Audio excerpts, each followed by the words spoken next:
G'day folks, welcome to Wobbly Player Syndrome number 28. Will my wallet handle 9th edition? This is part 2, as our recording did go for almost 2 hours. We thought we'd better split it up. We have just covered the video of the announcement, and we're now moving into the 9 things that make 9 great again.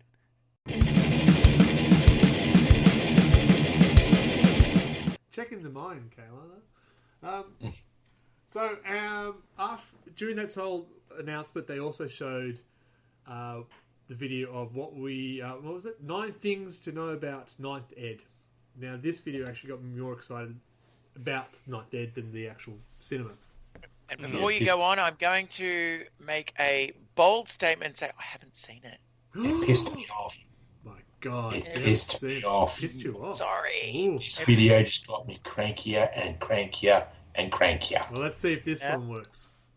Yes, we tried to add another video in. It was working testing stage, but you will have to just check it out on Warhammer TV on their YouTube page again. You may even be able to hear the video in the background. It did start coming through. Alright, so 9 things, great things. You'll have to watch the link, because if you can't hear it, it's not much fun. Which is disappointing, I must say. So, and of course, everything else is just shut down because I was looking elsewhere, so I've lost my run sheet. Not miss much. Oh, that's harsh. Run sheet. Alright, 9 things about it. Okay, so there's 9 main things they talked about. They said it's the best game ever. They said it's the Crusade, command points, tanks and monsters, terrain is back, scale of battle, reserves, blast weapons, and number 9's off the page. One moment. Flyers. Thank you, Flyers. I'm really disappointed this isn't working. It's okay. Let's just move on. I'm going to take this right from the start because I'm gonna disappoint everyone and reveal to everyone exactly how fucking in tune I am. I'm excited about 9th edition only because it's a new game in a time when I'm ready to start playing again, when I'm buying the Necron box set, when I might buy a miniature or two, when my kid's to an age that might actually be about to play, and we have an edition of the game that's going to last for at least 3 years that we can just start playing. Yeah. Seriously, that's it. That's my takeaway. Because I don't know anything about the rules previously, so I have no comparison to get to, aside from the terrain, which you guys will get to. And that's it for me. I watched the Q&A when it was replayed. I didn't watch it live, so I watched the Q&A. They did spread out. They gave more information about the 9 things. I thought one of the cool things about it was it's being play tested. Now, that might not seem a small thing, but we've been playing 40k for how long? How often do we say, did you even fucking playtest this thing? Mm-hmm. I will believe that it's been more playtested than usual when it works better, because like they've playtested every edition. Well, that's also involved. There is a clip out there that they actually talk to some of the playtesters. And a lot of what the playtesters said is like, that's very generic and doesn't tell me anything, right? Guys. Thanks. One of the playtesters was the organizer and creator of Nova Open, whatever it's called. Yeah. So, and I feel that you'll see the maps. Oh my God, the words are fun. You like that? We're all waiting. Oh, so we'll see the maps. The board, the tables. No, the things you've got to do. And you've got to do stuff. The mission. The missions. Hooray! We're slowly getting there. I feel like we've unlocked an achievement. Shit. The missions, I think, will speak to me. I know it. I know, right? What's that? Timmy's down a well. It's like a thing you do. Shit. This is our first episode, right? Oh, I'll get better, right? Oh, shit. No, that's my favourite part. Honestly, that is my favourite part of any episode ever. I love it. No, Mark waving the fucking paper in front of his microphone is my favourite part. Oh, dear. So, Michael, tell us about Crusade, what you know about Crusade. Well, I mean, Crusade sounds really interesting because from the sound of it, they've taken a lot of the, previously kind of sidelined campaign advancement rules for characters and stuff and made that an actual... Shit. Well, it's been around in a lot of editions. Like the Horus Heresy has alternate rules for it. I've played in a couple of campaigns where they've kind of jury-rigged character advancement rules, and it sounds like they've got that for like most of your army.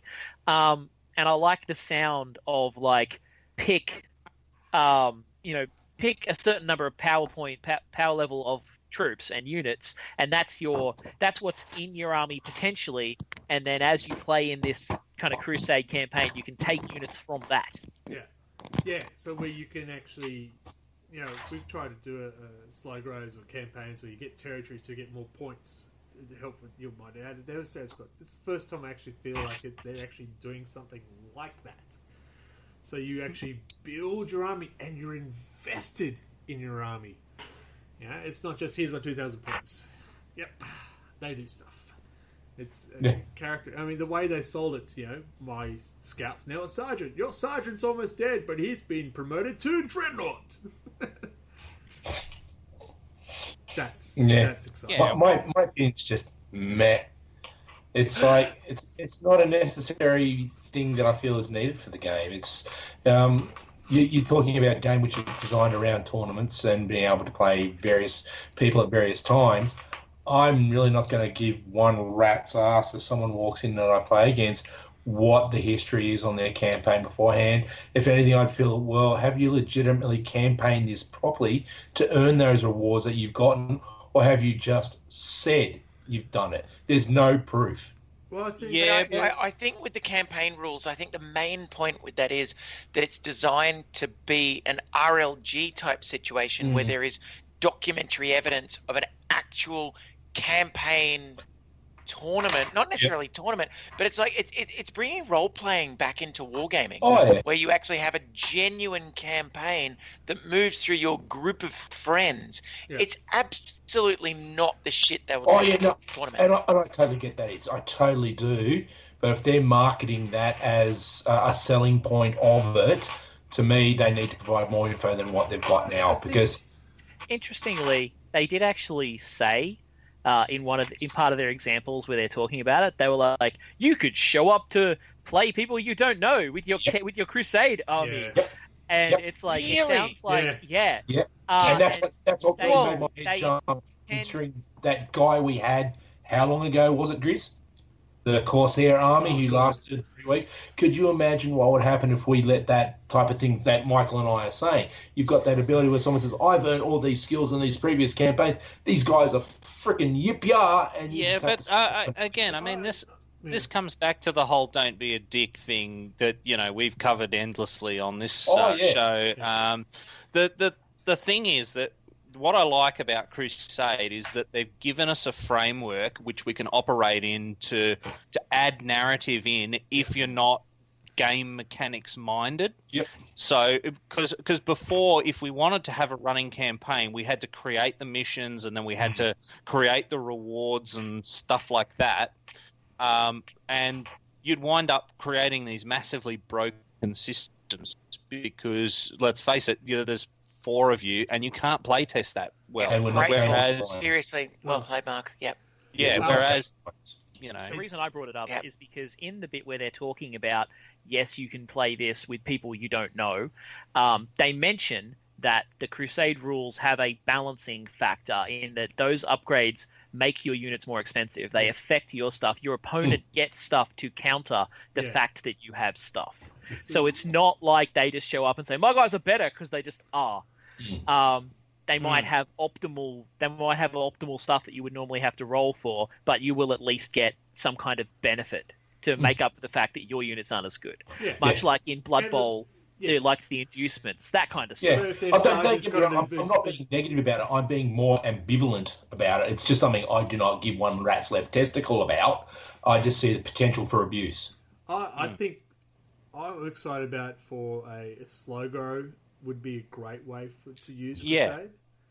That was my first thought. Yeah, no, I love Safe Work Mark's point. I thought that was hit the nail right on the head, and I think the fact is that most players in the world play in a non-tournament environment where the rules are not strict, and the people are generally friends and known to each other and less likely to be antagonistic to each other.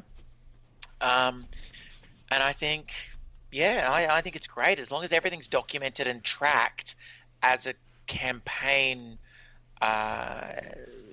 What ecosystem? Maybe. Yeah. I'm actually really excited. This is the thing that makes me most excited about this edition. Same for me. That's excited too. I think they've worked out that Necromunda has been huge for them. And what's the big thing about Necromunda? That RPG side. The tracking and advancement of your Kill game. Team was also huge for them. Right? Again, Where's Kill Team now? Is just it was still against building the character up. I know. So I think a lot of people who aren't asked are playing Kill Team. Yeah. I'm not being negative. I'm being ambivalent. Me, it's just meh. Go on, RPG. I'll go back to No, I'm with you. No. It's good. It's okay. I disagree with you, but I appreciate your where you're coming from. I think we just have different what we want to do with the game. I think it opens up. You've got your tournament players, you've got your match play players, and now you've got your story players. So it's to me, it sounds like they're listening, and that's really weird to say for Games Workshop. Yeah. But they did it in 8th. They listened in 8th. And it's weird. that was one thing I was going to say. Like, it feels like they've taken the multiple different ways to play the game, and they've kind of made them a bit more codified and made them a bit more reactive to the communities that they're supposed to be targeted at. Yeah. As you said, they had people who design major tournaments doing playtesting. So that probably, ideally, is going to help whatever the new match play system is. And it sounds like they've also taken a lot of feedback from the way Necromunda and those games have worked for making with the narrative thing. Whereas before they kept saying, you can just play narratively, but it really felt tacked on. Yeah, it was like, you can do this, but we'll give do whatever you want. You can reenact this. You can, there's nothing. There was nothing to it. All right, Mark, Safe for Work, command points.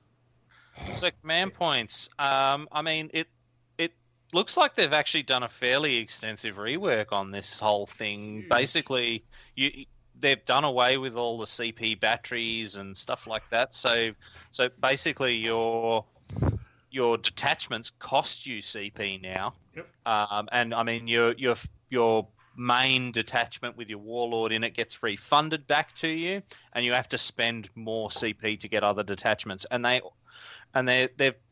they've really seemed to rewarding the whole battle forge. Your army is an entire, like your detachment has to be from the same army. Soup. Yeah, and that kind of thing. So you don't wind up with like Necrons and Tyranids and Tau and stuff all in one army, because they just go the best ones, and these generate me the most CP points. Of course it is.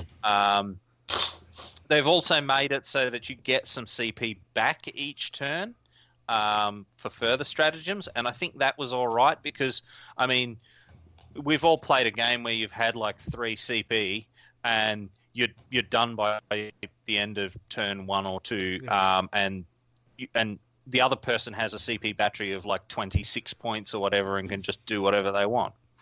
Yeah, so I always found command points were balancing with the 8th edition because I'm playing against custodians who have no command points, right? Because they're just too expensive.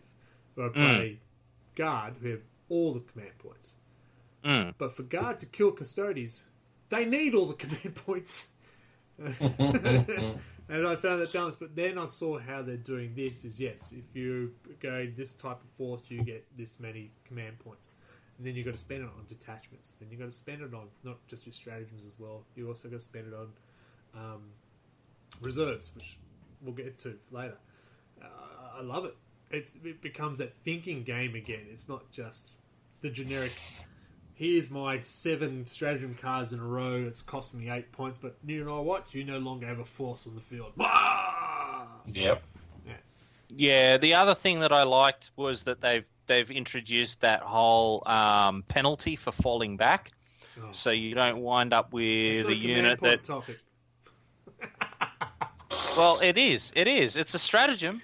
It is a stratagem. So, and having the points come to you each turn means that there's a potential for you to actually be able to make that count later on in the battle. So I want to throw to Michael, because I think he's played more AOS than the rest of us. He'd be familiar with the command phase that they have in AOS than the rest of us. That was kind of a takeaway when I saw that they're adding that command phase. It's pretty much AOS at the start of each turn. You have that phase where you activate your general's ability stuff in that command phase, and that feels like what they're borrowing from with it. It worked. It felt good. Yeah, I mean, it sounds interesting. I kind of like the drip feeding command points thing. Ideally, I think armies should have less command points, but they get drip fed in, because then you'll see less of those, I'm going to spend 7 in one dumb strategy, and more, I'm going to do a little thing each turn, which I think feels better from a gameplay perspective. The game's not over in the first turn, Yeah! And you could even work it so that you get more throughout the game, so that your final turns actually become that climactic kind of finale. Yeah. Nothing worse than turn 5, you need that reroll and go, son of a... Still got a draw. I'll take it. I have a feeling there's going to be a lot more warlord traits and abilities that increase your drip feeding, because one thing I did notice in Engine War is that Tzeentch Exalted Demons Exalted Demons can get an ability where there is a 1 in 3 chance they'll gain an extra CP per turn. And I feel like that ability is going to start cropping up in the new codexes. That is the one thing that says Psychic Awakening is definitely built for 9th edition. Yeah, and I saw that, and I thought, that lines up with the new CP rules. Interesting. So it'd be interesting to see where they come from. Isabel, you got anything to add to that? All I would say to that is I have no idea about this rule stuff. However, what I've seen, what I've seen of codices and Psychic Awakening releases, it's been so recent. So these types of books, from a publishing perspective, a writing perspective, they start these years in advance. They don't release these things. Yeah. Oh shit! You know what? Psychic Awakening book 45 didn't fucking do very well. I think maybe what we'll do is we'll release a new bloody rule set next week. That doesn't happen. No. So there is a huge amount of planning and execution going on here. Yep. And I believe that the most recent releases of GW and Warhammer, I should say, they're all going to be built for the new the new rule set, and more to the point, they're going to be built so that people don't need to buy another codex very soon. Yeah, well, we'll see. That's my theory. Number 4 was tanks shooting in hand-to-hand combat. Now, I chose myself to lead off on this one because I play tanks. And I hate when someone goes, I'm going to put 30 orcs in your tank so it can no longer shoot. And I go, shit. Well, that tank is no longer at any point.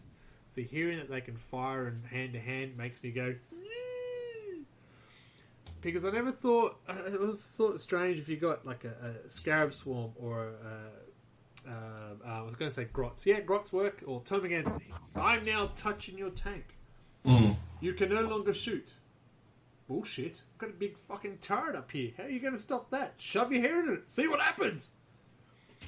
So I'm a big fan of that shoot. As long as I don't think that turret can shoot the person who's in hand-to-hand combat with them. That's what I was about to say. You know, that minimum 1 inch has to be firing at something like that.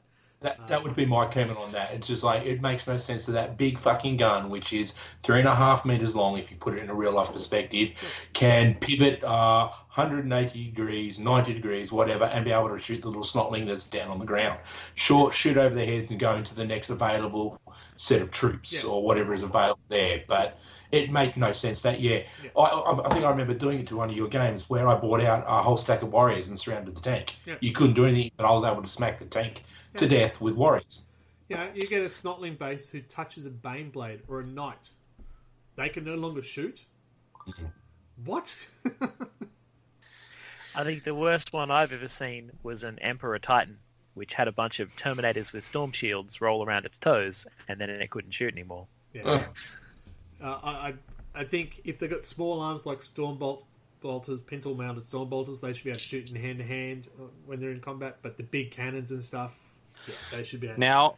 Now, there was some extra information about that whole thing that dropped, where they were saying that Leman Russ tanks and Land Raiders were getting buffs. They almost confirmed improvements for the Predator, and there was another tank. Poor Predator. I can't remember off the top of my head. Same article I saw.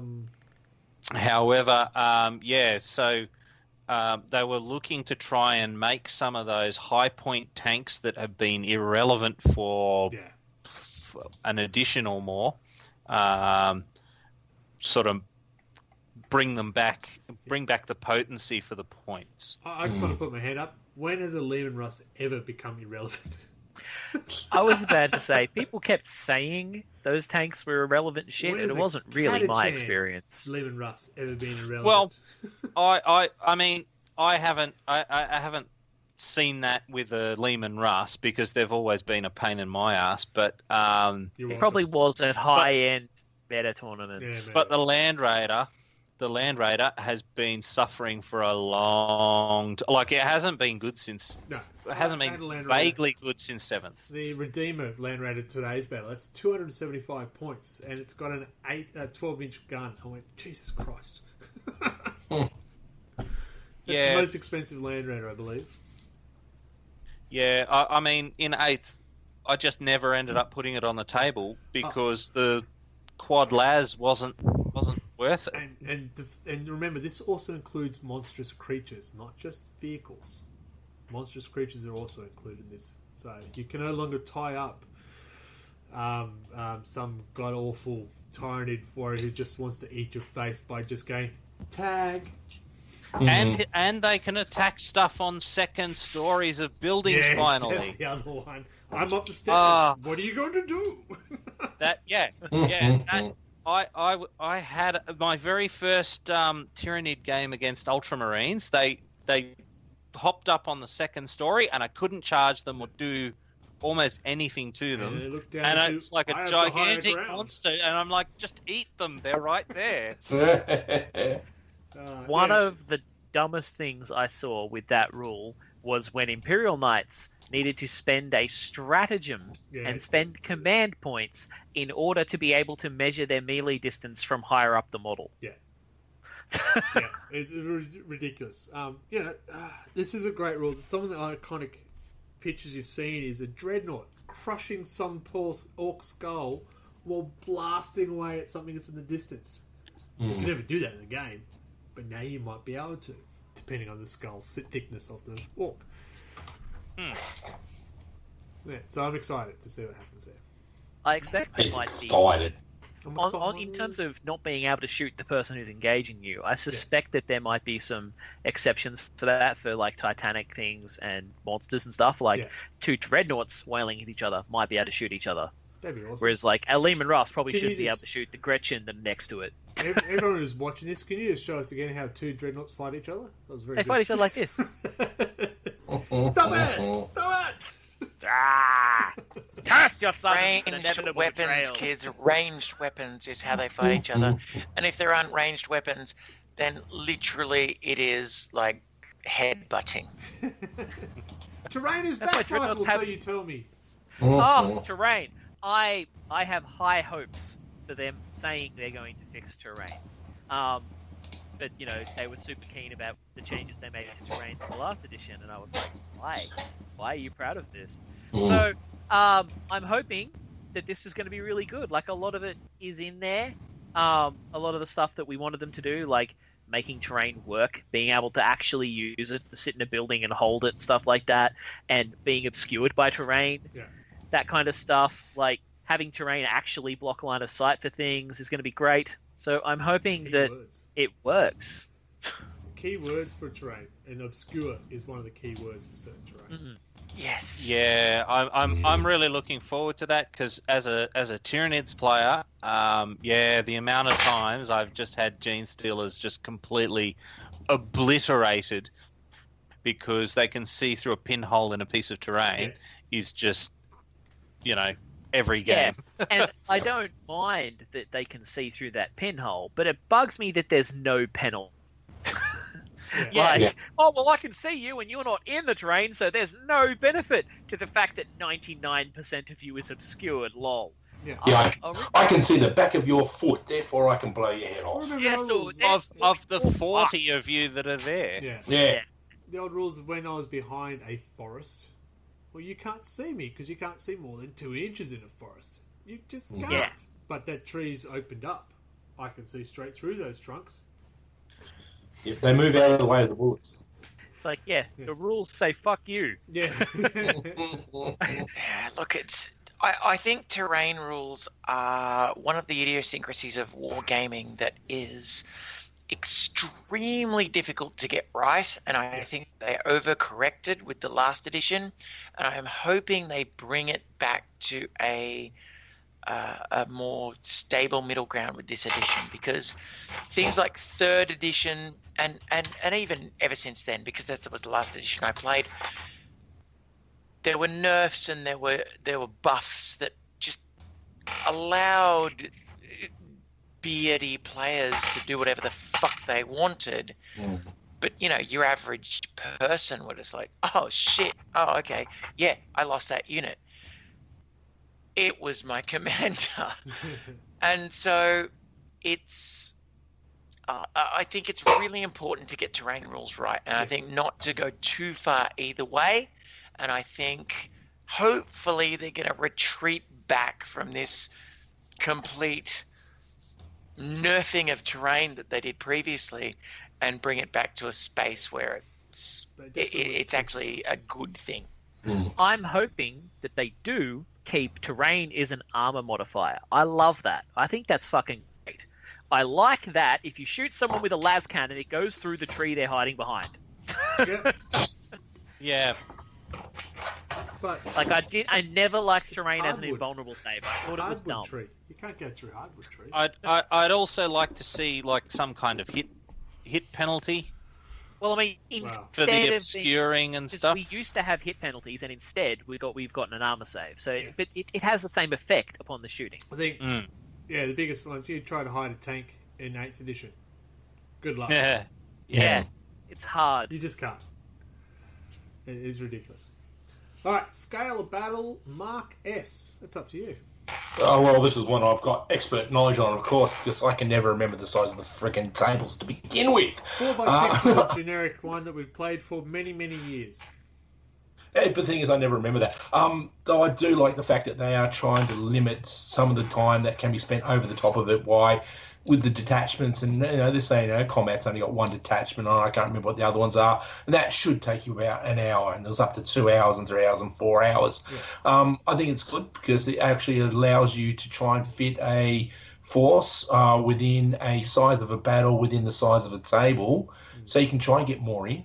And considering with us, it has been trouble at times to get games in. I think it's quite a useful little guide that they're trying to push there. I just played Rob today, 1,400 point battle. 6 hours later, we finished. Yeah. Mind you, that's also the player. That's also Remember the player. That. It is not also indicative. No. But it didn't help, but it's not indicative, yes. Sorry, go on. I like the idea that, that they're giving you some sort of smaller spaces to operate in, and giving some guidelines as far as how much terrain and things like that are needed as well. So it it's a far cry from go 6x4, whatever the hell you want. Yeah, that's right. Well, they did have a. And the thing was that 6x4, whatever the hell you want, it works for so many players. Like, reasonable players, I reckon everyone on the screen here would be perfectly fine building a 6x4, whatever the hell you want, fair game. Yeah. But there are certain other players, and we know them. Like, there are players that we've played with. There are so many players in the world that they cannot deal with fairness. They can't make it just a game. They must win no matter what. And it's trying to nerf that aspect of the game. You need to try without and dick-proof your rules. Damaging that community aspect that we all love. So I missed all that. I'm right. excited. We're all excited. Where were we? We're on Scale of Battle. Have we completed Scale? When they first said, should we push we're to going to reserves? make the scaled game, went, can't you scale the game already? Well, yeah, it is a thinly veiled plot to sell more kill team mats. That was the other thing I thought was weird. 44 inches, so just over 3 foot, but not quite all 4 of foot. the it's multiples of kill team mats is what all those numbers are. As you said, they can scale it, and they did. They've said we're going to increase points so that you'll have less units. Yeah. So, which I don't have an objection to. More expensive units means I don't have to buy as many. Yeah. Means you have to actually make hard decisions as to what units you're going to take. Makes the game more interesting. It's simple, not Ultramarines. So reserves. Mm-hmm. I don't use them. Well, I like the sound of needing to use command points to put units in reserve. I'm curious how they're going to change it, because they said some very grand and vague stuff, which has been pretty common so far in this announcement, where they talk about your units could come from wherever and there'll be more opportunity for generalship. And I'm like, well, what does that mean? Are we going to be able to pick which? Are we going to be able to go, oh, well, for 1 CP, they come in from your side. For 2 CP, they deep strike. For 3 CP, they come in from whatever board section you want. Is that how it's going to work? Or is it going to be just they're in reserve and you roll a die to see what happens? Like, we need more information before we can really decide how good that is. I got the impression that they were looking to do it as you can go from any table edge, provided, you have the whole 9-inch insertion type deal. I'm just curious, are you going to pay more CP for that? Yes, I reckon so. Yeah, I hope so. You got to use command points to put him in reserve. I love that idea. Because I don't want it to go back to that. I've deployed. Nothing's on the table. I know. Yeah, well, look, if your Dark Eldar didn't want to get absolutely wrecked, they shouldn't have showed up there. Yeah. You talking to me? You bastard.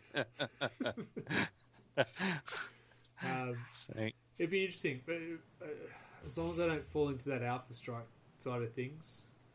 Yeah, if it can reduce the Alpha Strike, that's great. Yeah, because as long as it's not a Rider's Strike, because that shit sucks. But this is where the terrain thing comes back in, and having the proper obscured thing, you shouldn't be able to Alpha Strike. Turn 1. No. Yeah, well, I've often said that one of my rules of placing terrain is you shouldn't be able to just wail on each other from your deployment zones. If you can, you terrain down. Yeah. Mm. You got to.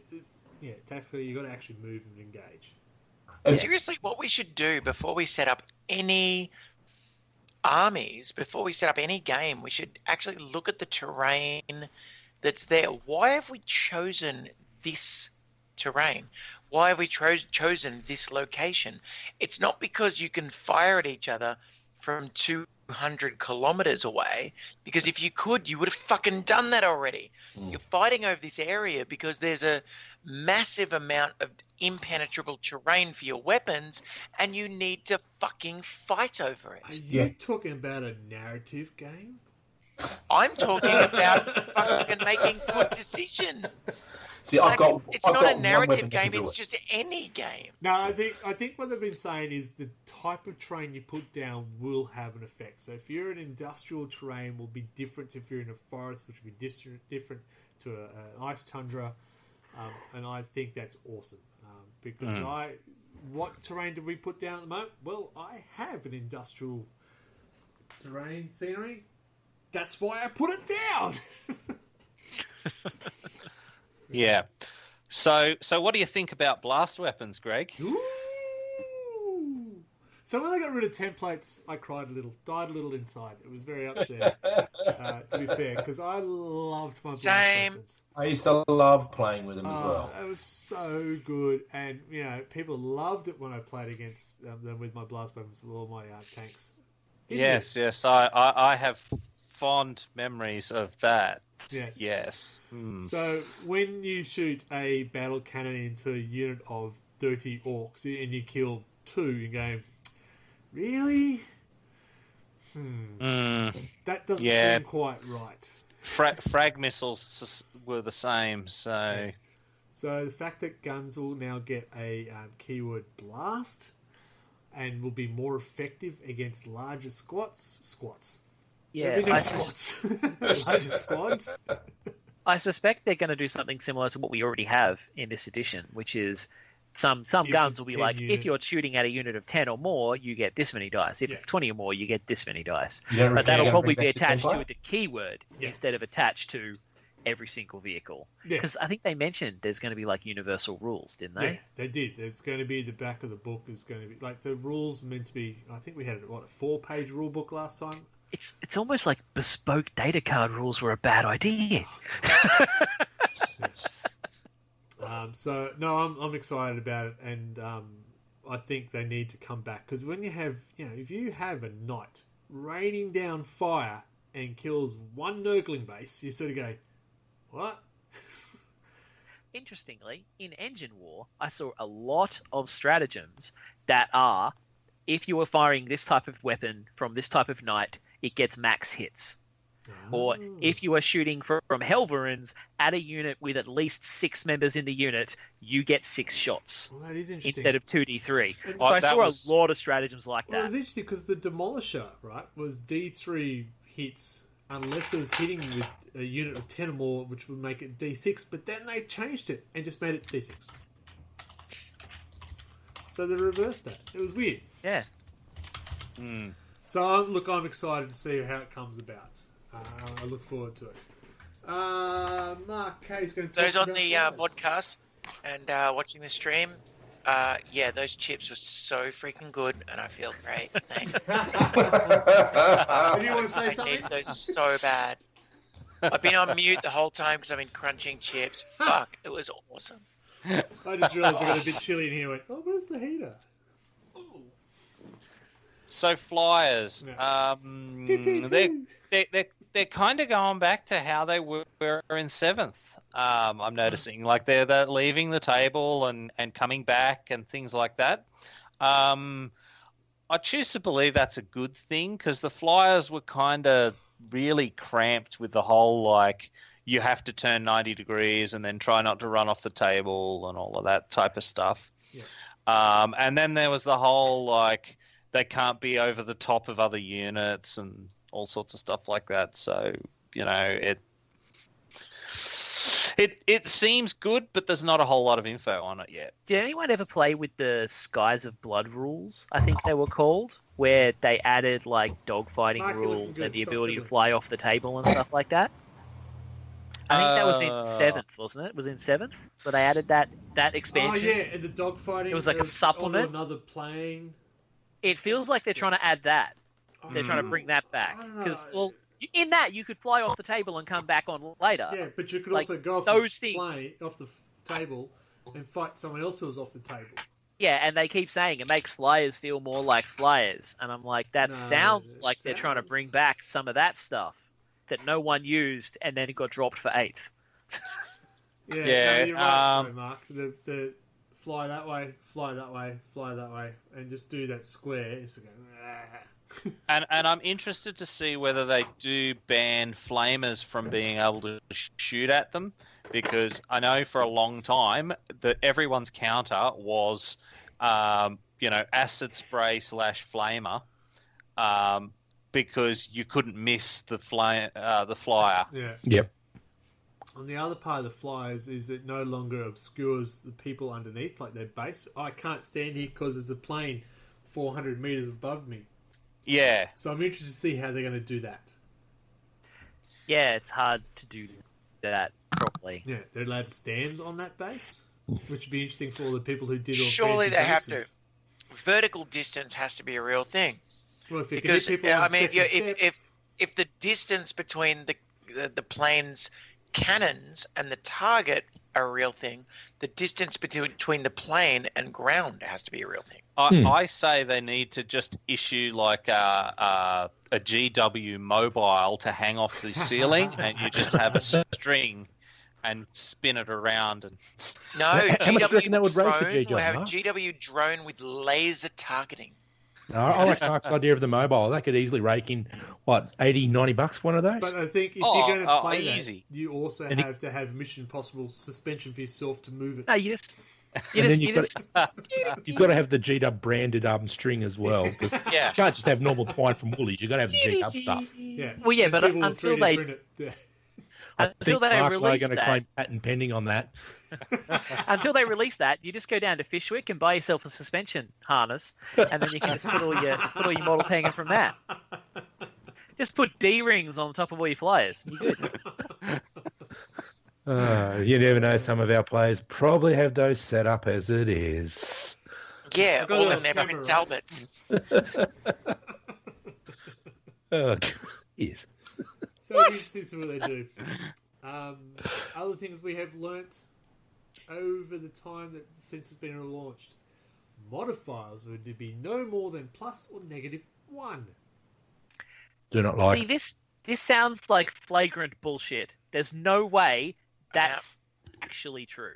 Yeah. I think it's not so much like your APs, -2 AP and stuff like that. It's That's more what I'm like, saying. I think it's more, if I want to shoot you, I can get a +1. If I play this stratagem, it's still +1. Yeah, So no I would stacking. Believe, Yeah, I think it's the believe that you stacking. can't stack like shooting, wounding, hitting modifiers.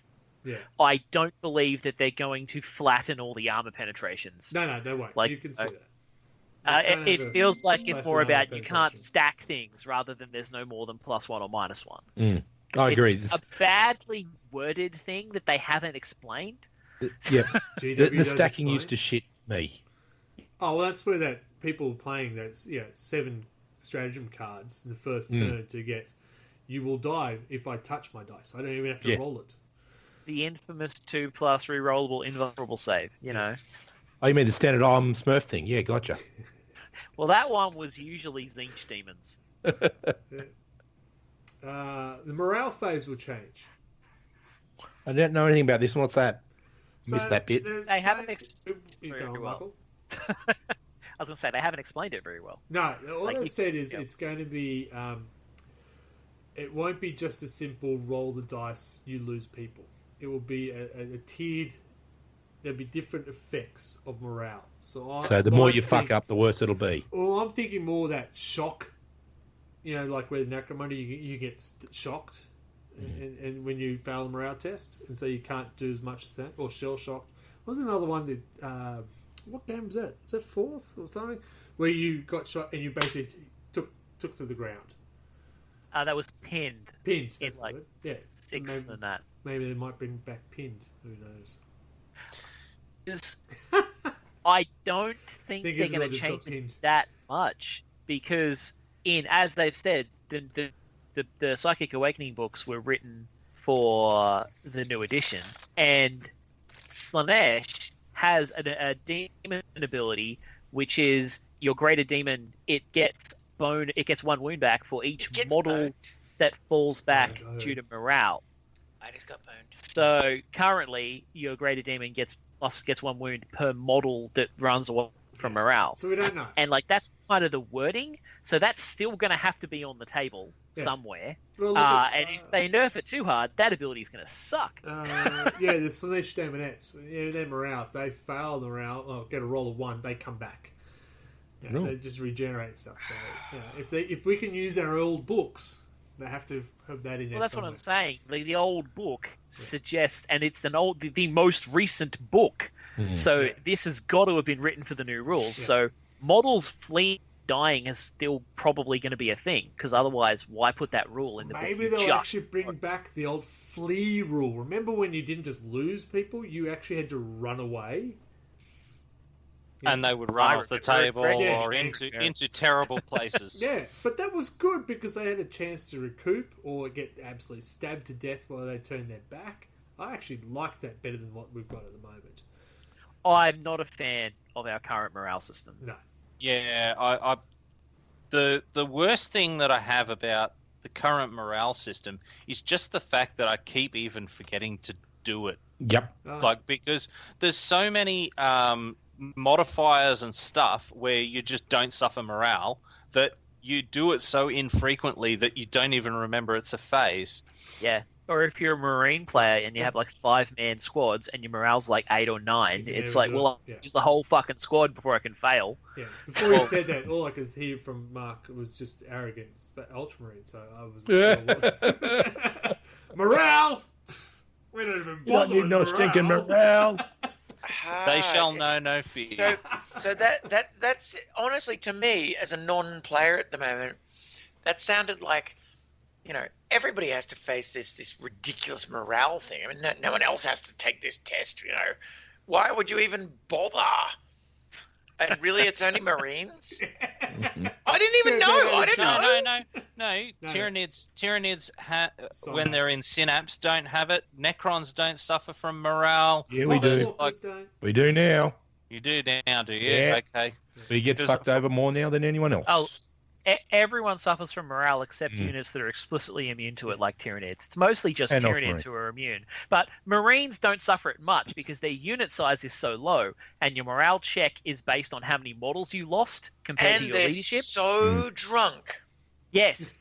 Those fucking Space Wolves, they're like fucking tits deep in ale, and they don't run away. They just fucking... I mean, the hard bit is my arm is gone. It's okay. Fuck it, I've got another one.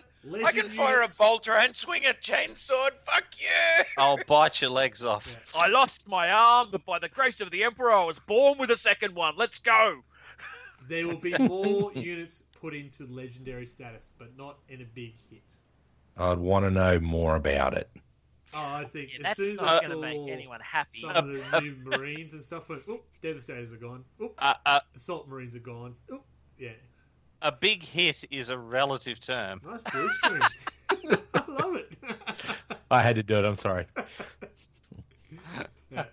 So we don't know any more than that, but we know that, and we knew that was coming. We knew Necrons will probably, and we know. And that's what I'm Marines particularly interested in, because you've seen the new Necron destroyer, whatever that thing is, the Scarpec destroyer, whatever it is. That is obviously something that they go around. I don't think it's anything major. I think it might be a dynastic style, and that's that dynasty's version of a destroyer.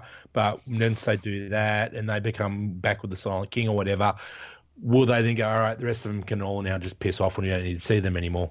I think they're going to get the Primaris treatment, but I think you'll see more of the old Marines be moved on more than you'll see the old Necrons moved on. That's what I'm thinking. Staggered. The impression that I got with the new destroyers was they're a new type of destroyer that doesn't replace the old ones, but that is in parallel. They are both destroyers, but they are different types. Different armament. Like this one is a Scorpec destroyer, that one is a Necron destroyer.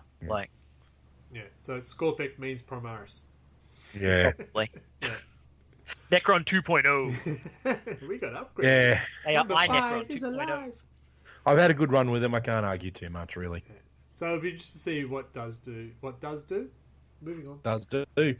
Now, Mark, you brought this up earlier. The withdrawal from hand to hand has a penalty, which I've always felt needed to be the case, because the amount of times you'd have Tau were very good at this. They'd hop in, mess you up, hop out, and rinse, repeat, and you were sitting there and there was just nothing you could do. Well, in most armies, too many armies out of hand. Yeah. But walk out of hand-to-hand manhandled was not appropriate. Everybody needs to be Mark, manhandled. who's had an issue with his mouse and keyboard driver. KBDHID.sys. So keyboard driver. I think you're in all sorts there. So I'm looking forward to see that take effect, because I don't think you should be able to go, not me. Yeah, I just... Not it. It's... Everyone can shoot him now. I can see the point of it. I just get annoyed with it because my units are predominantly non-hand-to-hand. So am I going to be ultimately more affected now than I were? And I don't know, from my opinion, whether I was being given an unfair advantage. I don't know. I'm just seeing a weird face on ears. But I just don't want to see my guys get absolutely smashed because they're not built for H to H. And I get the question you have is, do you have any other bullshit rules that allow you to fall back and then just shoot? No. See, that's what they're trying to stop. Yeah. So with Ultramarines as an example, you would fall back and you'd take a -1 to hit, but you could shoot after that. Now, there's a lot of stuff like the Flyers and a whole bunch of other ones that get 0 penalty whatsoever. It wasn't even Flyers. It was Zero fly rule. So anyone who had a jetpack had the fly rule, so they can go, thanks. Axed anything. Yeah. Okay. Yeah, and what would happen is you'd charge some, crisis suits. They would fall back and then just blast the heck out of your guys who had finally plotted across the map to charge. It's a function of something they've been really pushing, I feel, in this release. It's the State of Origin style, bring back the biff. People have been complaining that hand-to-hand combat is useless in 8th edition. I disagree, but they're trying to make it more valid and more effective. Well, it's funny that you say that, because they changed the rules where you had that Corn Berserkers in a Rhino tank who'd go up, the tank would explode, Corn Berserkers would get out, charge, they're in combat. Oh no, that's too powerful. Take that back. You can no longer do that. Okay. Well, they were like, the intended way that rule's supposed to work, I think, was their argument. Yeah.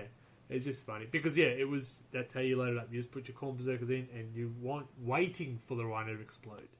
Because they can't charge. They can't charge if they get a vehicle, but if the vehicle blows up, they can charge in the next turn. Yeah, and that's where I'm hoping that they do something with the transports, because 8th hated transports basically. Like they just made it so that they were useless. Oh yeah, they did that with my Necron barge. Yeah.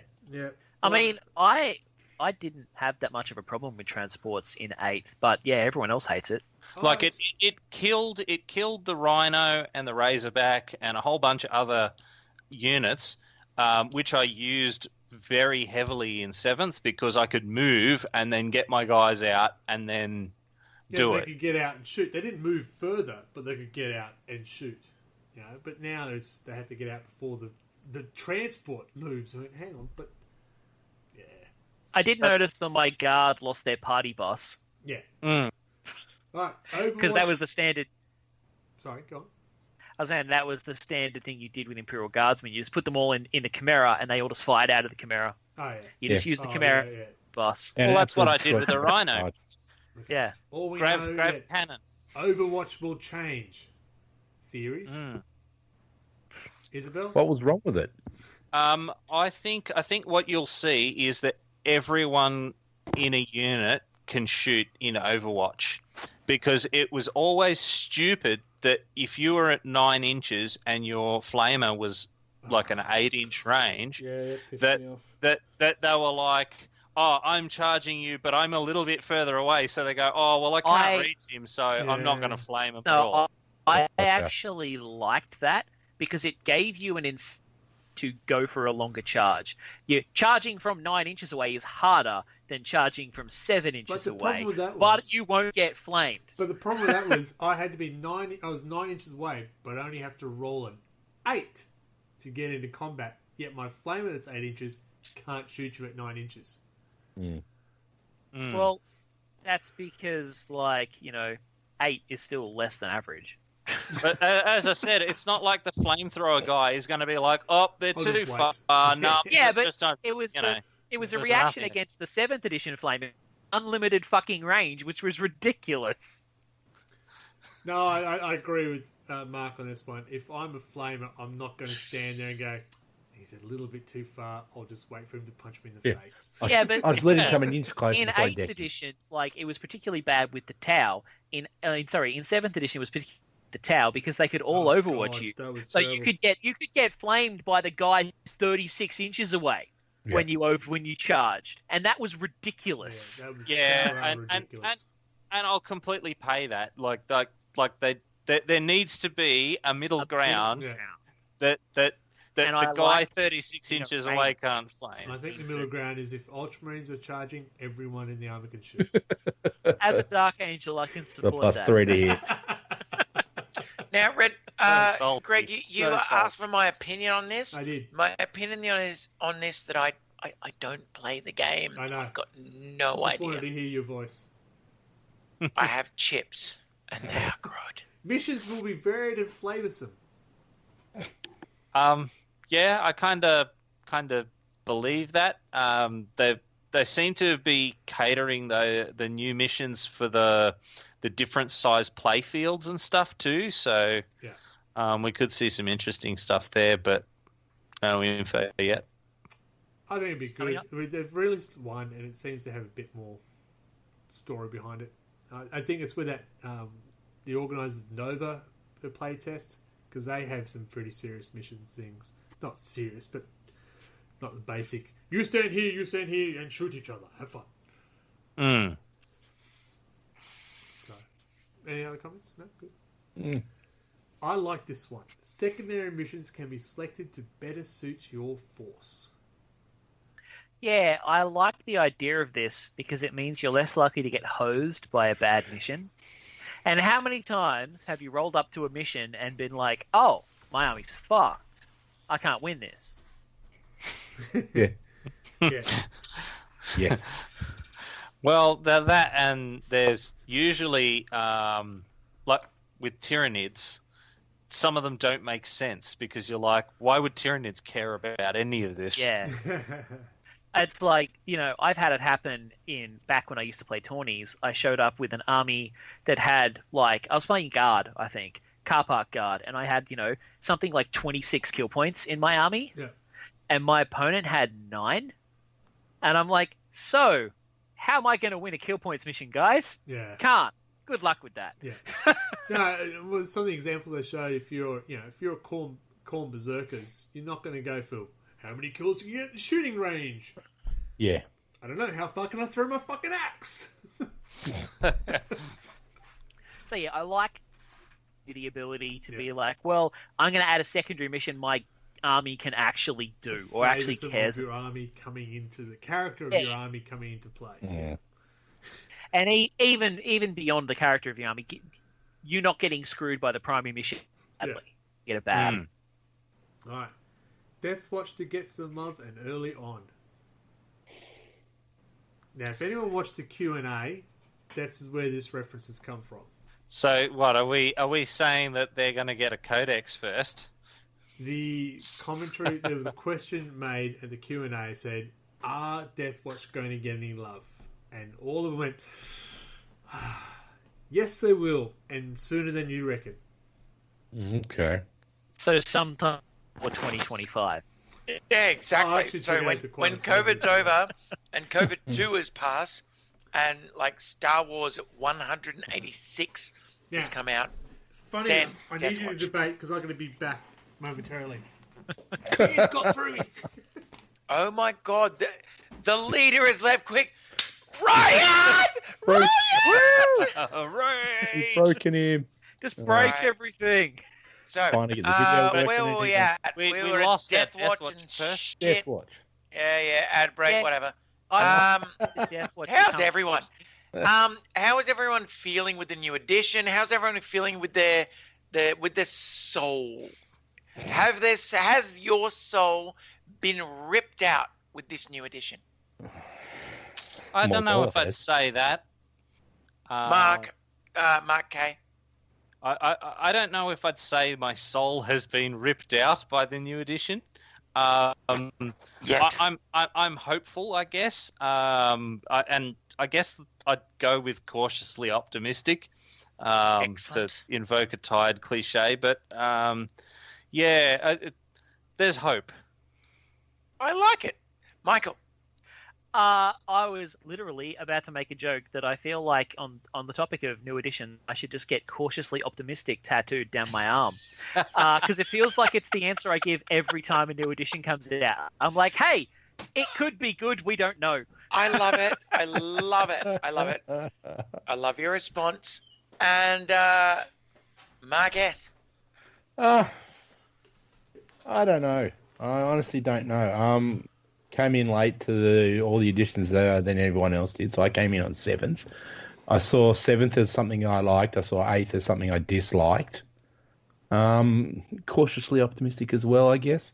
I would like to see an even, well-played, well-thought-out edition instead of trying to appease all the turning monkeys, getting every single rule and opportunity they want in, and bring it back to the casual gamer.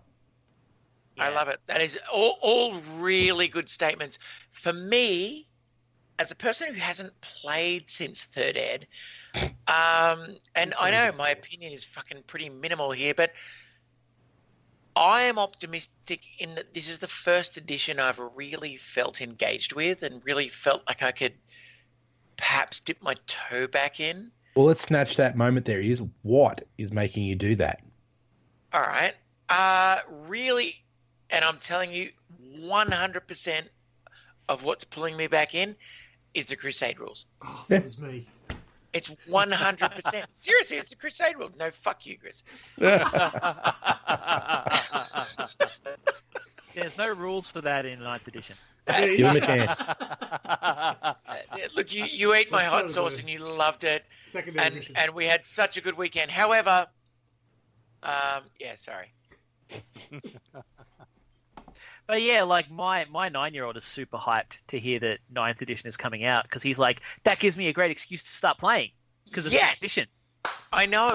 He's anyway, really excited about it. This is where we should lead off. This is the excitement we should lead off. What do we got, Greg? What, nobody wanted my opinion? No. Tell us your opinion. What was the question? The question was... what's exciting about 9th? What's exciting about 9th? What's pushing your interest in 9th or opposite? No, Crusade is, as you mentioned, that's the big one for me. I think 8th edition had no character to it at all. It was simply put my force down, roll my dice. That was it. There was no...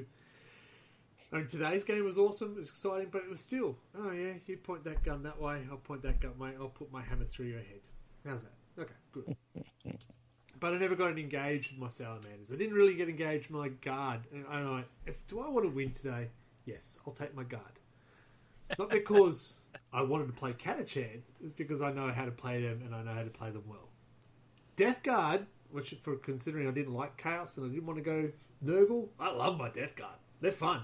Everyone hates them, but it's fun. But I'm excited that the flavour of the game will come back. It's not just stand and shoot. Yeah, hopefully comes back, I should say. And, I mean, units have differences. It's not everyone is the same. Which is funny for an edition where they drilled in all the units have their own rules. And they didn't feel that special. No, well, we talked about what they missed in the Space Marines supplements. Where were the special units for the White Scars? Where were the special units for the Salamanders and stuff? And it says, okay, here's a character. Yeah, but where's my Fire Drakes? Yeah, okay, but where's my special attachment of Bikers and my White Scars? Not that I have White Scars, but I am tempted with this new edition. If it's good. Yeah. Imperial Fists, did they really have any advantage since terrain was such a non-event? Yeah. Yeah. Yeah. And painting yellow, fuck, you go through all that shit to get, I've got no advantage. How about let's move on.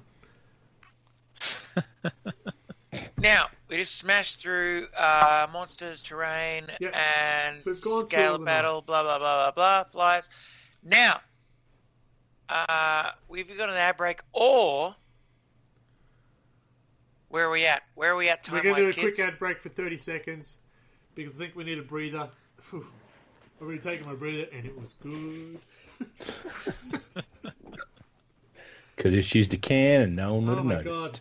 It's... Oh, We are Rollers, and we have the games for you. Be it board games, card games, dice games, or party games. You name it, and we have it. Find us online at rollersboardgames.com and follow us on Facebook and Instagram at rollersboardgames. From acoustic to distortion, Storyboard Concept is music that's honest, relaxing, and full ball rockin' music. Follow Colin at storyboardconcept.bandcamp.com. We are back. Hope you enjoyed that. That are the adverts that we have that we run. So, Rollers Board Games. That is where we get all our board gaming accessories from. Good bloke. We had a really good game last week. A couple of games provided by him. Caffeine Rush was a good one until somebody poured beer over it. Isabel. So yeah, Rollers Board Games. Check out. I believe they've got a few games on sale at the moment, so check them out. And of course, the guy who produces all our music for us. We love him, Colin. He just had a newborn. Yes, his number 2 has arrived. I think it was born about yay big and had legs and feet. It was a wonderful situation. Remotely human. Have you met Colin? That's not the point. Remotely. Jesus Christ. Jesus Christ. So it's great that he's been able to produce music for us. Really appreciate that. We have realised we normally go for about an hour each episode. We're going 2 hours long, so we had a big section we're going to talk about models and stuff like that. So we're going to go a bit quicker. We're going to talk about what models impressed us the most that we've seen so far. I just want to point this out because I know one people give me grief. I was looking at what models have been announced so far. For 9th edition, did you know that 9 new Space Marines have been announced and 9 new Necron miniatures have been announced? Illuminati confirmed. And what does that tell us? That Half-Life 3 is due out this year. Oh my god, that's what it is. So You are correct. I'm going back to eating chips. Michael, What? 2 miniatures that just gone for you. One for the Marines, one for the Necrons. What have you gone? Well, actually, in true fanboy style, it's the Primaris Lieutenant, everybody's favourite model.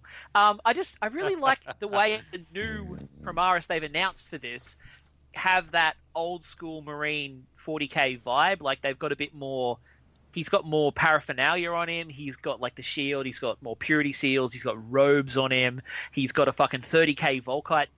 He's just a cool model who just looks better than the old Primaris did. He's a Primaris who steals from the aesthetic of the older Marines, and I like it. Fair enough. And for the Necrons, I hadn't really picked one out, but I like that interesting new Satan looking thing. I'm curious if it is going to be a Satan. It's the one in the background with the big silver wings and like that helmet. I'm curious what that is. If it's going to be a Satan or if it's going to be some kind of enslaved Satan that the Silent King has kind of captured and taken control of with mechanical stuff. That's the vibe I get. It does look awesome. I'm curious about it. Mark K, what about you? So, for mine, I was actually liking the Judicar on the Primaris side. I'm just a bit curious. It's got a chaplain-y kind of vibe. I don't know where they're going with that, but I'm interested. Chaplain meets Judge Dredd. That's what I'm going with. Yeah. It's the equivalent of Executioner that they have. Yeah, and for Necrons, I think I was liking the Destroyer because they kind of bulked them up a bit, and they're a bit less like legless centaur. Fair enough. So they're mine. Isabel, not the Necromarines. Necromarines. Hang on. Space Marines. Space Marines, yes. Which ones? I think I just like the fact that the Primaris no longer look like Tau alternates.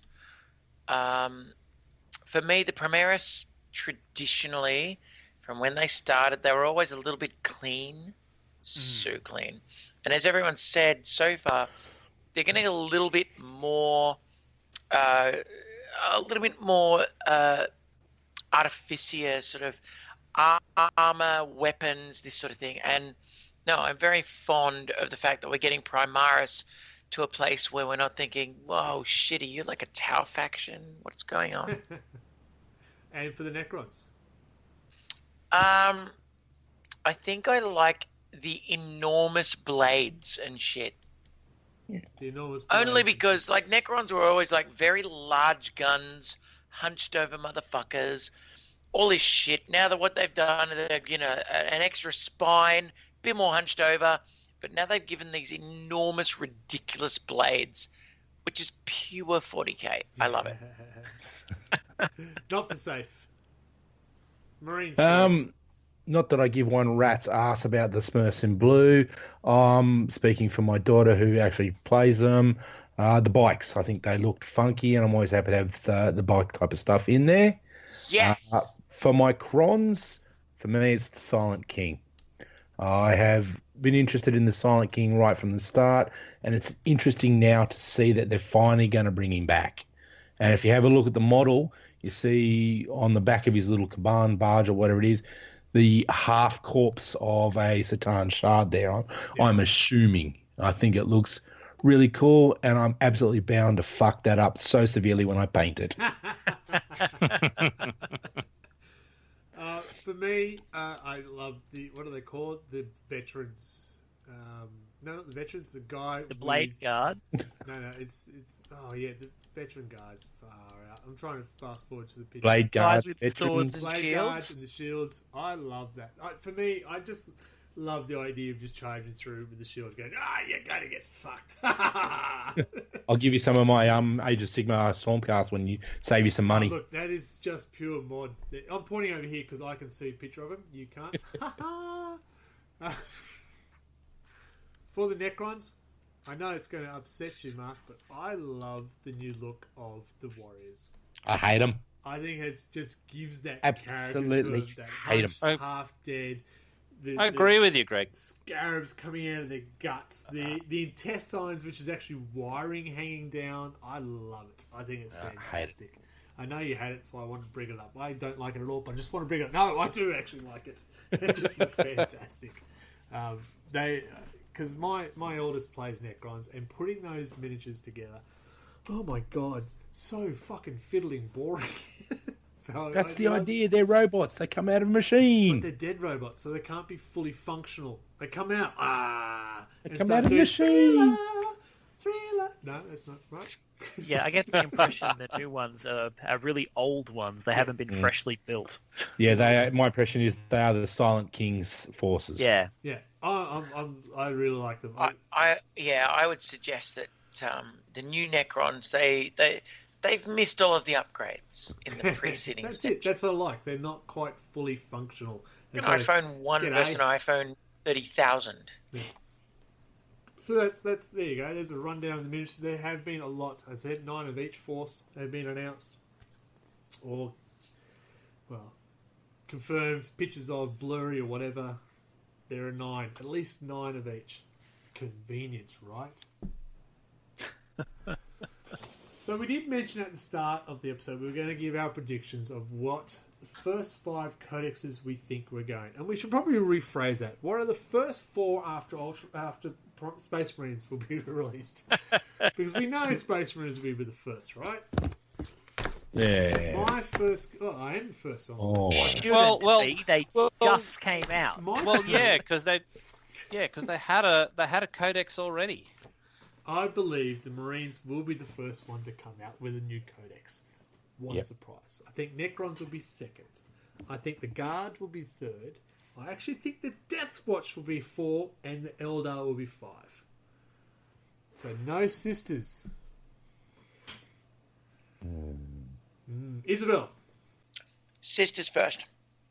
You wish. Necron second. Guard third. Eldar fourth. Marines 5. Marines 5. Wow. Not for safe. I actually think they'll do a double drop and do Crons and Ultramarines first. I think, considering the push they're going to, I reckon they'll do that. I think Sisters will come in third. After that, I have no real thought because I don't think any of them have really been avoiding the love or getting too much love. Those are the only ones that come to my mind at the moment. Okay. Who's next? Mark. Safe or? So I think whoever is in the starter box, Marines those Necrons. two codexes will drop. Well, those images first. we've seen is the starter box, surely. Well, there has to be those three forces. Yeah. So after that, I reckon Death Watch. And then after that, you might start seeing something a bit different because all the Chaos people will probably arc up. So I'd give Chaos after that. One more. I think that's what, 4. Okay. After that, maybe something for Custodes. Oh, because they haven't had anything since before Psychic Awakening. Yeah. Death Guard have not had anything since 8th edition was announced. Come on, just saying. Yeah, but no one plays Death Guard. Michael, I was going to let you have a speaking time, but I've run out of time. Michael, you're 5. Yeah, much as it feels unjust to say so, I feel like the Marines are going to be probably the first. I like the idea of a dual drop with the Necrons. Because they're both there. Yeah. Like, it feels like they're probably going to do it. To put the new bloody models in there, nothing else.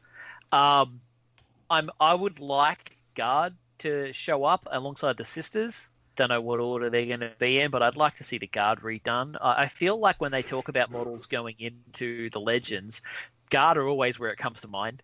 So I feel like they're probably going to get a new codex to remove some of the old Guard models. And probably Deathwatch in there as well, because Deathwatch hates Xenos, and we've got a lot of Xenos showing up as our, I guess, Deathwatch as well. But not straight away, because they said they're going to be some time. I convinced you on the Deathwatch. I'm clearly. Can I make a radical theory? No. Come to light. Go on. Imperial Guard and Sisters, all encompassed. Same. Imperial agents under one banner. Ooh. You may as well touch Deathwatch under that at the same time. It'd be nice to see an Imperial Agents codex. Yeah, wouldn't it? We didn't mention that the 40k, the writers of the 40k books are actually doing the Forge World books as well. Which is good, I guess. I keep complaining the 40k writers don't fucking talk to the Forge World writers. No, and I guess the 40k guys just taking the Forge World guys' job is probably better for us, but it'd be nice if they just talked to them instead. Why I brought this up is because the example they brought up was the Death Krieg, whatever they're called, Death Force of Krieg. Yeah, Death Corps of Krieg. They were the ones, for example. Yeah, they're getting there, and it sounded like they're getting a lot of love, which means Astra and Militarum will probably get a lot of love, and so we're in the debate stage now. That's why I think the Guard will be up there. And the fact that they had Cadia up there as well, and they're bringing out those new Catachan models, it makes me feel that they're going to get some love. Which bringing the character back to Catachan, to Imperial Guard. Some more Guardians would be nice. See some Vostroyan, see some bloody Valhalla I've models. got a box of them in there. Fix the commissars. Yeah, fix the commissars. Unless you Yarrick, they're pretty useless. And they're only good if Yarrick's only good if you're playing orcs. That's fix the Rough Riders. Oh, they're legends. I know. Poor Rough That Riders. was hurtful. It's definitely rough for them. They'll go that deep cut, and Guard are going to get back Jet Black Riders again. Yeah, fuck yeah. Now you're talking shit. I have absolutely no idea. They are. I had a first model. ed Yeah, one of my exclusives. first models was the Jet Rider, an Imperial In Guard, first holding up edition, his gun like this, Imperial and his Guard metal thing. got Jet Black units. It was awesome. They were just dudes Jet Blacks with like multi lasers and shit. It was good. Good times. So, Sisters, that's hopeful, not real prediction, is? No, I reckon, Sisters, I have decided, because I am in charge of GW and everyone knows it, that we're going to get a Necron's Sisters battle box. That is the starter set. Space Marines are not in it. Well, if that happens, that means 10th edition's right around the corner, because the Sisters gets Codex New Edition. Exactly. No. Well, time. we did hear rumours of 10th being We did already. How being ridiculous planned. is that? So it could come true. No. It's not ridiculous. Seriously, a company like this that has such a colossal reliance on law and on rules and on structures of rules, they need to be planning for 10th edition 3 to 4 years ago. Yeah. Oh yeah, seriously. Yeah, Like, it's not. You can't Yeah. suspect that they're going to go, oh shit, it's fucking 9 a.m. I got to release 10th edition at midday. Oh, I better start work. No, they've been working on it now. They've been working on it for a while. So, This edition they've just released, they started working on this, I would say, in, 2017, 2018? So we all said Marine and Necron in our top 5, and then Isabel did her own thing. Fuck you. We all said Guard. Most of us said Sisters as well. Yeah, so Marine, Necron, Guard. We all said those 3, yeah? Yep. No. I said no Guard. No. No. What did you say? I said Death Watch, I'm Chaos, just stoked that 3 people and... said Doth Watch. They're the Death Watch, European version. Chaos. Doth Watch. I went I'm Smurf Doth Cron Watch. Sisters. Oh, I've got a Porsche. Stop trying to suck my blood. Death Watch, You Chaos, crazy cookie. Custodes. So I noticed there wasn't a lot of Xenos, apart from Necrons, in there. Because they hate Xenos and they never update them. No. I believe I said Eldar as my last one, I wasn't said it? no, I don't know. I said Eldar.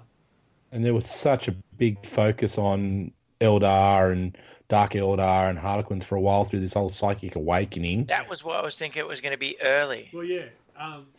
We know 2 factions that got their Psychic Awakenings were in White Dwarfs, Harlequins and Death Watch. Yep. I wouldn't be surprised. Do something. I was actually going to say I wouldn't be surprised. One who was in White Dwarf is an early Codex release. Puts Harlequin And there. Yeah. Interesting. Mm. All right, let's try and wrap this up. We are going a while. Well, go on, Michael, before I interrupt you again. Too late. Oh, a prick. Jesus. All right, so the next part, which I did ask you at the start to think about, is when do you think 9th edition will drop and why? Mark, not safe for work.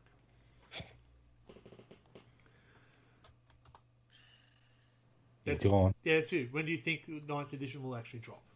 November. November. Okay. And why? Christmas. Because of Christmas. Pretty much. They probably may, as Isa said, they've probably been planning this for a very long time, and I agree with her.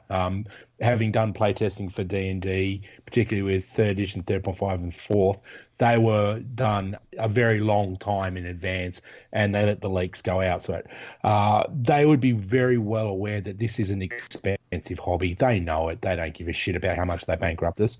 And with the current economic clusterfuck that is all around the world, they need to get people having a reason to get these, get them in, get parents buying them for young people, our people our age not being berated by their families because they're spending a fortune on these toys. I've had them for months, dear. Yeah, mine doesn't see the price. Isabel, your prediction for when it will drop? Although I agree with Mark in that they need to get it out to cope with the ISO situation, and the ISO situation in Britain and the US is much graver than it is here, people are not allowed out still over there. I predict that they're going to... I reckon they were planning to release it when Mark said it was, November.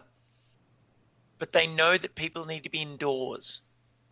And as soon as they're allowed to start manufacturing again, they want to get shit in people's hands so they can actually play it in fucking doors. Yeah, see your point. I reckon it's going to be late July. Michael. I reckon it's going to come out in October. Get out. Because it needs to come out before Christmas, but I think they're going to want some lead time so they can actually get it to people before Christmas.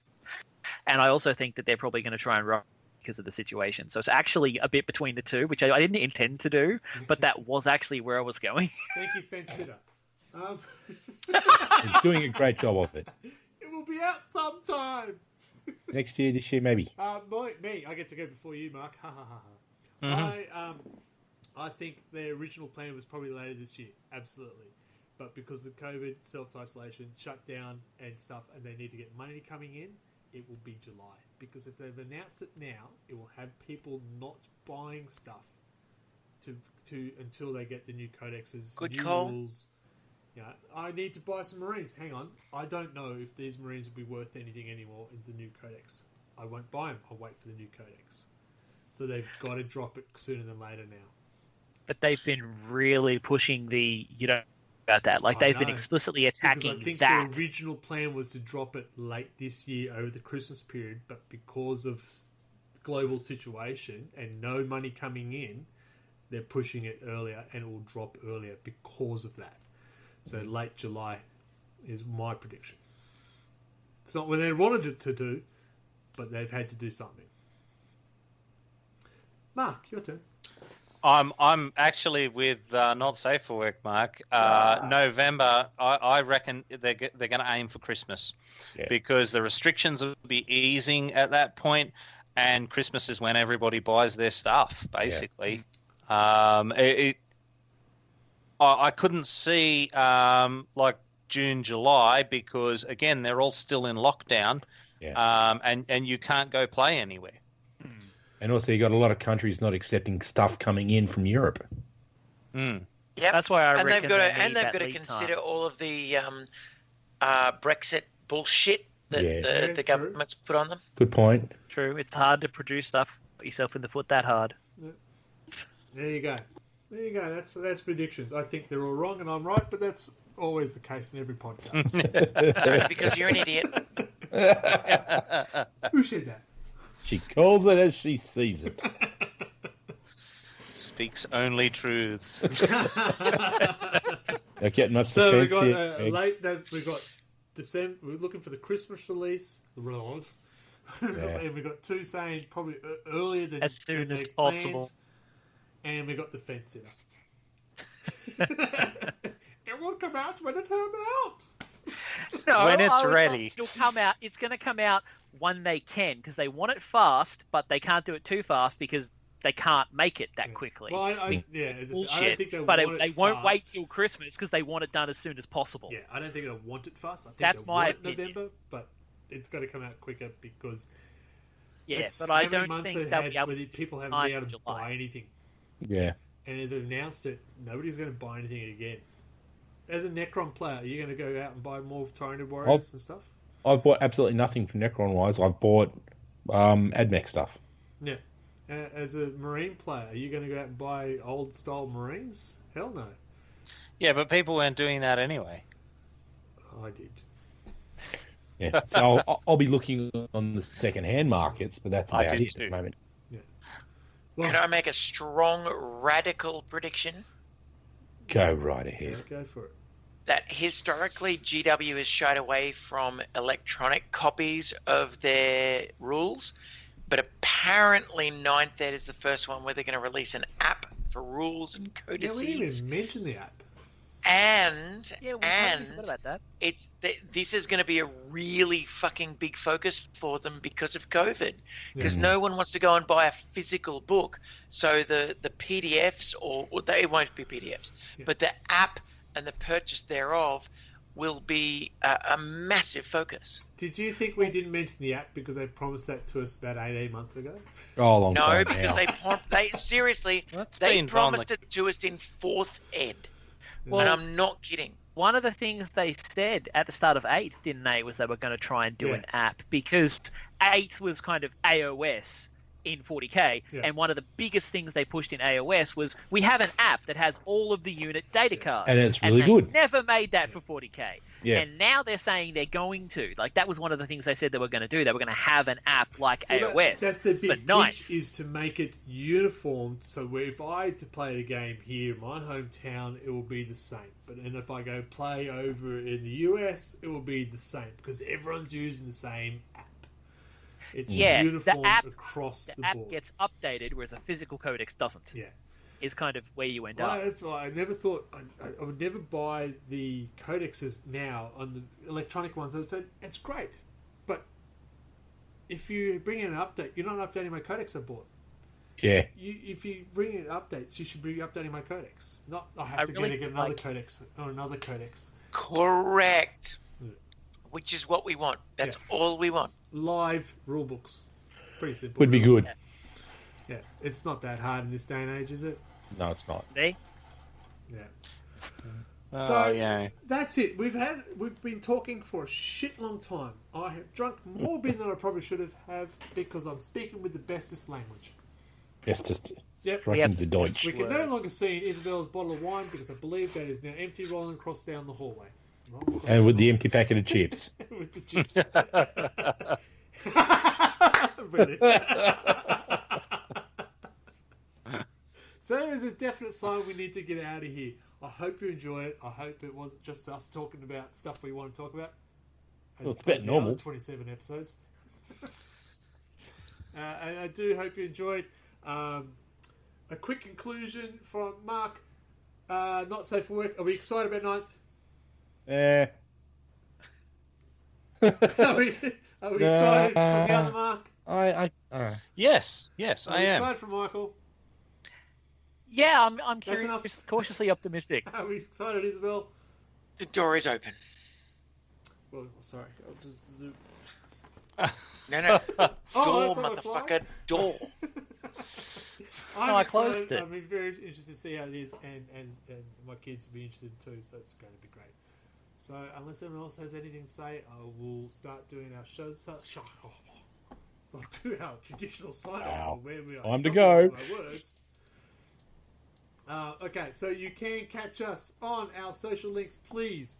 If you are watching this on the YouTube channel, please hit that like button and the subscribe button. And the YouTube channel, of course, is RLG Real Loud Gamers. Follow us there. If you are watching this on our Twitch stream, please hit follow. I really appreciate everyone who follows me because I'm just that friendly. Don't believe what everyone else says. But also follow our RLG stream on Twitch, because we stream combined games when Red Belly's not streaming by himself or Red Belly's not streaming at all. We also stream on the RLG stream, and we'll link that in the show notes. Yes, you'll get the credits. You'll see where that is. It is RLG, twitch.tv/RLG. Follow me if you'd like to. Who wouldn't? Twitch.tv/RedBelly. If you want to follow Dodgy Witch, twitch.tv Dodgy Witch. And you'll sometimes find me on Dodgy Witch's channel helping her out be idiots in a zombie wasteland. That's it. You can follow us on our Twitter. It is at RLG OzGamers. There seems to be a theme here. You can follow us on our Facebook page. If you want to follow the 40k part of it, it is RLG40k. Or you can watch our whole gaming group, which is just RLG. What is it? Oh my god! Real Loud Gamers Facebook page. Yeah, that's fucking knows, man. I didn't write that one down. Real Loud Gamers, RLG 40k. Real Loud Gamers. Instagram at RLG40k, also known as 40k. Please hit those links, hit those follows, follow us. It would be really appreciated. We'd love to do. We're going to do more of this content, so you might well follow us anyway. Thank you for join us. Tonight. Make the content with us. Join us, mate. Yeah, look, we love the interaction. So 024C. Thank you for joining us for the chat tonight. Appreciate it. I'm using the mouse over here when the computer's over here. I need to use this mouse. That's not the point. That's what happens when you're multi-production. Please, Michael, sign us off because I don't want to talk anymore because it sounds silly. You know what they say? Ninth time is a charm. Sorry, Michael, they I'm say. going to cut you off because I haven't said bye to anyone. What, Michael? That is. I feel offended, Michael. I think you should quit the whole show. No, I'm kidding because I love you. That's it. I think Red Belly should quit the whole show for that alone. Michael's safe for work. Michael's safe for work? Never that. Mark's safe for work. Say farewell. See if you ya. want to plug anything, say something now. That was it. I said see ya. Not safe for work, Mark. If you want to plug anything, now's your chance. Apologies for my camera being a dick. No respect to Michael. Isabel, is your chance to plug anything? I love Michael, and I'm sorry. And I'll plug stuff. I already did all the plugging, so woohoo! Thanks for joining us. Sign us out, Mike. You know what they say? Time is a charm. They say it's better than ever, but will be glorious or just a wet fart. Only time will tell. Tune in next month for more Warp Player Syndrome.